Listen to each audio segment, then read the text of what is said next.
#1 source for the sports gamer.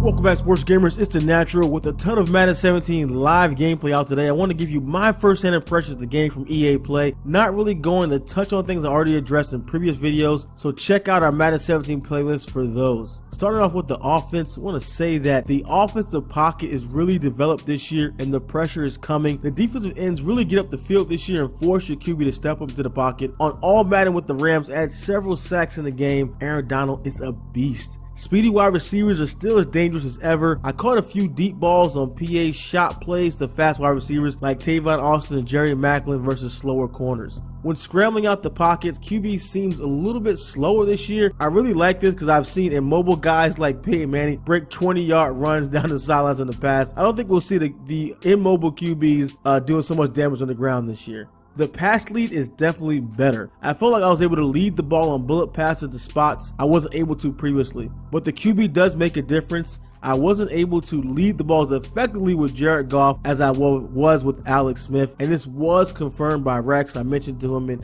in one of our interviews that the pass lead they are working on, so definitely you can pass into those tighter passing windows better this year in Madden 17. The quality of wide receiver matters even more, as many of the passes that by lesser wide receivers that I had were dropped in tight or double coverage or when hit right after reception. So you have to use the right catching mechanics like X when you want to make sure you have that possession catch, but as well as the quality of the wide receiver matters as well. A lot of people are going to have to relearn how to run the ball. The new ball carrier moves make a huge difference, but the main one important thing that I learned, you have to lay off the turbo.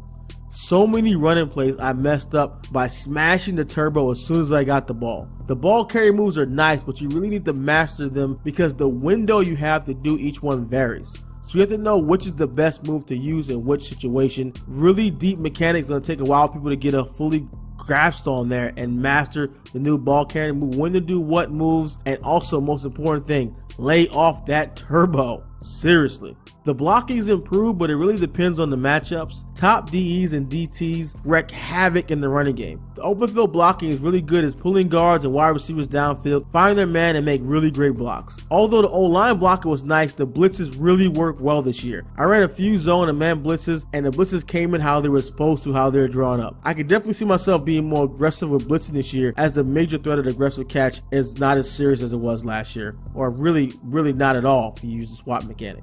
Play action is more realistic and it looks just like a running play. The camera zooms in on the backfield, so it's much easier to fake the defensive out, especially if you are using a secondary player. So watch out for that. Play action is going to be really serious. On the defense side of the ball, the aggressive catch is still in the game for top wide receivers. If the defender does not click on and swat, a good wide receiver can still go up over him. But also remember, for guys who click on a defender on defense, you get a user bonus that plays in your favor. So this year, I don't know if you're not a big stick guy, still master clicking on your players and knocking that ball away. It's going to be paramount to playing good defense at Madden 17. The QB sneak is no longer a gimme. I had a big stop on a QB sneak on 4th and 1 from the 1-yard line to win the game. All I basically did was squeeze my line down, crash down, and it just shut down that QB sneak. It was no special crazy things I did, no different setups I had to do with it. Really just pinched the line. But it just showed that the QB sneak and the gap responsibility actually worked. We had those guys. AI puts your teammates into position to do their job, whether in pass coverage or run stop. It's time to stop your opponents from being so. Force quarterbacks to step up, like I said previously, but top DTs like Aaron Donald push the pocket and really break through the line as well. So not only you have those rushers coming from the edges, you have those good DTs who will push the pocket and make it really tough for quarterbacks in Madden 17. In this year's game, it feels like there's more momentum when controlling linebackers and secondary players. It was tougher to dart around when controlling a middle linebacker, but it definitely felt more realistic. And speaking of the pass rush, tons of fumbles on sacks. With the new ball physics, you need to get rid of that ball. If you get hit and your arm isn't coming forward, it will be a fumble.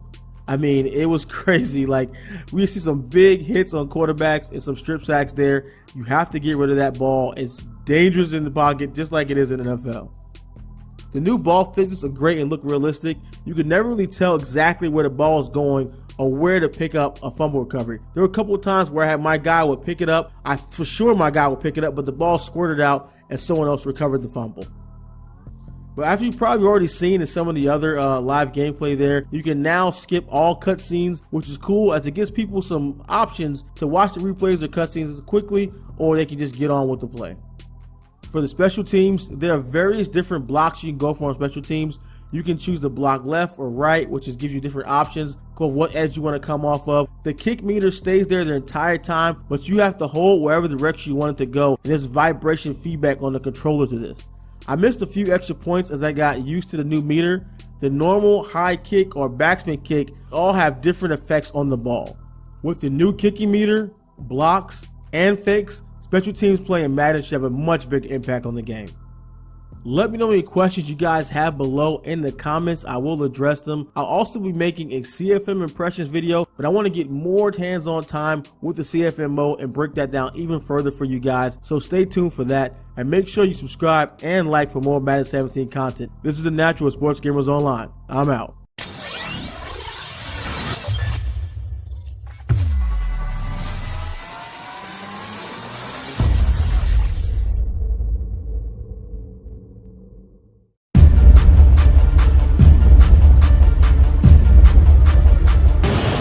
Sports gamers, it's The Natural, and I'm back with creative director of Madden NFL 17, Rex Dixon. We're here playing Madden all week to give you guys the most tips, breakdowns, and everything we can. We love the game. We're here. Rex gave us a few moments to talk about the game and a lot of the new features. I mean, how hard was it to make the jump from Madden 16 to 17? There's so much realistic, real football knowledge stuff in this game. How hard was that to make that transition and really make that solid base of real NFL football to Madden? The decision about what to go after wasn't hard at all. We've known we wanted to get to gaps and zones and special teams for quite some time. Now the implementation's a little bit of a different story. One of the things we did is we converted a big piece of technology and blocking to allow for zone blocking and gap play. So that was a big undertaking. Took us quite a while to get it back up and running where we wanted. Really what took the most time was getting it all to gel and feel right and balance it. As you know from last year, when even one small feature like the aggressive catch becomes slightly unbalanced, it becomes the whole narrative about the whole year. So we want to avoid that this year. I think we have to bleep that one out, that aggressive. That's a curse word for a lot of people. That's okay. I'll own my own mistakes when I make them, and I think the way that was tuned was a little bit too offensive, and you saw the impact it had. So this year, a lot more focus on making sure that everything is balanced and one thing isn't overtuned or too powerful, because as we all know, that can kill your whole year.